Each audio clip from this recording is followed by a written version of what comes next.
எரேமியா 17:19 பாருங்க.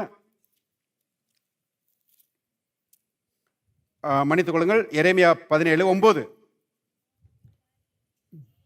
எல்லாவற்றை பார்க்கலாம் இருதயமே திருக்குள்ளதும் மகா கேடுள்ளதுமாய் இருக்கிறது. கவனிச்சிங்களா?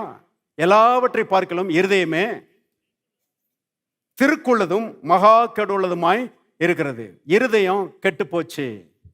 கவனிங்க, ஆவி கெட்டு போய்விட்டது. இயேசு மார்க்கு சுவிசேஷம் 7ஆம் அதிகாரத்தில் சொல்லும்போது அவர் சொல்றாரு, எல்லா தீமைகளும் மனுஷனுடைய ஆவிக்குள்ள இருந்து தான் புறப்பட்டு வருகிறது. விபச்சாரம், வேசித்தனம், களவு, பொய், எல்லாம் தீமைகளும் பாருங்க மனுஷனுடைய ஆவிக்குள்ள இருந்து புறப்பட்டு வந்து மனுஷனை தீட்டுப்படுத்துகிறது. இருதயம் பாருங்க பாழா போச்சு. அருமையானவர்களே, பாவம் மனுஷனுடைய இருதயத்தை கெடுத்துருச்சு. இப்ப மனுஷன் அழகவனிங்க அருமையானவர்களே, தேவனோடு இணைந்து அவன் ஆசீர்வதிக்கப்பட்ட வாழ்க்கை வாழ வேண்டுமானால் அவனுடைய இருதயம் மாற்றப்பட வேண்டும்.